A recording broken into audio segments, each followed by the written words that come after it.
The following video may contain minor spoilers. Viewer discretion is advised.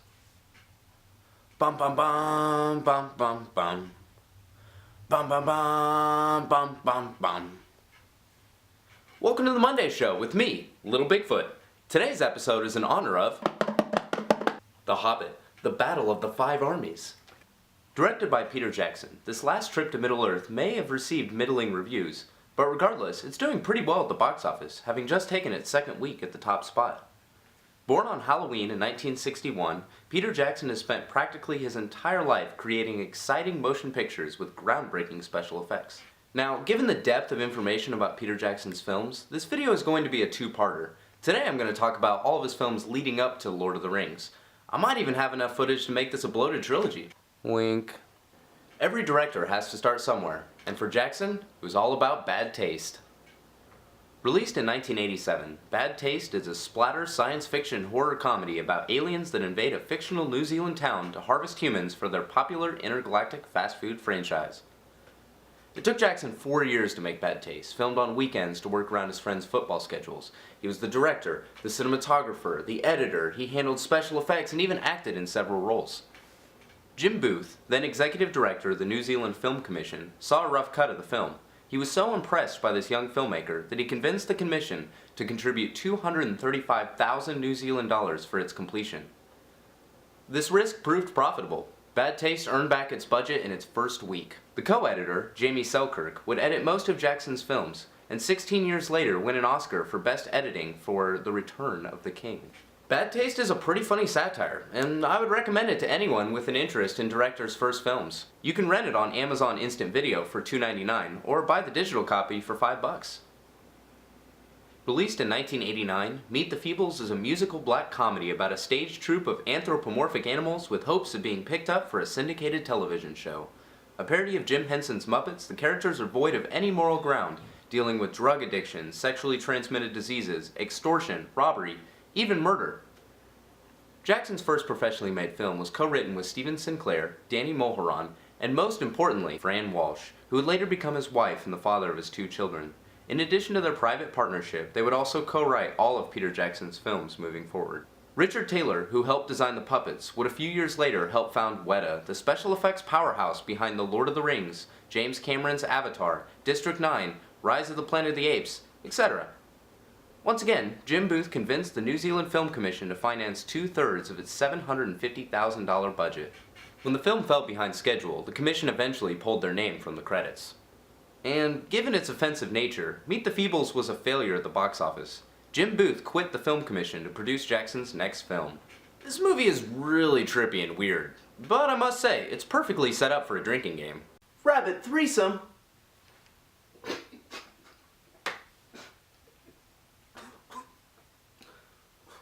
Meet the Feebles is not available for streaming at this time. The DVD can be purchased on Amazon for $17.89. Released in 1992, Dead Alive is a gory comedy about a socially awkward man forced to take care of his overbearing mother after she is bitten by a Sumatran rat monkey and is consequently turned into a zombie. Peter Jackson now had an effective team in place with Fran Walsh, Jim Booth, Jamie Selkirk, Richard Taylor, and Stephen Sinclair. Considered one of the goriest films ever created, Dead Alive was a hit with horror audiences, earning Peter the title of the Sultan of Splatter. I love Dead Alive. It's the perfect Halloween movie. If you need convincing, I only have one word for you. Or is that 2 words? Lawnmower. Unfortunately, Dead Alive is not available for streaming, and the Blu-ray copy is listed for $124.95 on Amazon. You could buy a used copy on DVD, or come over to my house next Halloween. Released in 1994, Heavenly Creatures is a drama based on the true story of the intense relationship of Pauline Parker and Juliet Holm, teen friends that succumb to crime in an attempt to prevent their parents from separating them. This was a tonal change for Peter Jackson. Fran Walsh had been intrigued with the story since a teen, and she was the one that convinced Peter to make this film. This also marked the first venture into digital effects for Jackson. To handle this and practical effects, Weta Ltd was formed by Richard Taylor, Tanya Roger, Jamie Selkirk, Jim Booth, George Port, and Peter Jackson. This film is also notable for introducing Kate Winslet and Melanie Lynskey. 3 years later, Winslet would star in James Cameron's film Titanic with Leonardo DiCaprio. Sadly, Jim Booth was diagnosed with cancer during production and would not live to see its premiere. On a happier note, Peter and Fran were nominated for an Academy Award for Best Screenplay, but lost to Pulp Fiction. And I will strike down upon thee with great vengeance and furious anger those who attempt to poison and destroy my brothers, and you will know my name is the Lord when I lay my vengeance upon you. This is a very intriguing film. The acting is fantastic. The drama is handled delicately. This is an intimate story, and there aren't enough films like it these days. You can rent it for $2.99 on Amazon Instant Video, Vudu, Blockbuster On Demand, and Cinema Now. It's also free with a Netflix subscription. Released in 1996, The Frighteners is a horror comedy about a real psychic that abuses his powers for monetary gain, but is then forced to save the town from the Grim Reaper, who only he can see. Peter and Fran's script drew the interest of Robert Zemeckis, who originally wanted the film to be a spin-off of his popular show Tales from the Crypt. Zemeckis sold the concept to Universal, who even agreed to let the film be shot in New Zealand, on the condition that it looked like a Midwestern United States town. The Frighteners would at the time contain the most digital effects ever created, so to handle the workflow, Weta Ltd. Was divided into two separate companies.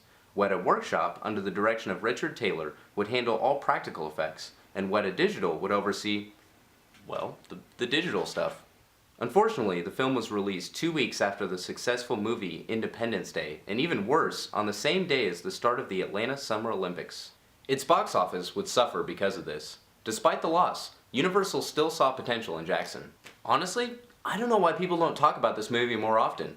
Marty McFly fighting the Grim Reaper in a quiet New Zealand, Midwestern town. It's dark, funny, and Michael J. Fox's last live-action film. You can rent The Frighteners for $3.99 on Blockbuster On Demand, $2.99 on Amazon Instant Video, MGO, Vudu, and Cinema Now. It is available on Netflix until January 1st, 2015, so if that hasn't happened yet, hurry and watch it! So how many of these movies have you seen, and which one is your favorite? Let me know in the comments. Next week, I'll be talking about The Lord of the Rings, King Kong, The Lovely Bones, and the Hobbit trilogy. For weekly videos about movies, music, science, and more, please subscribe.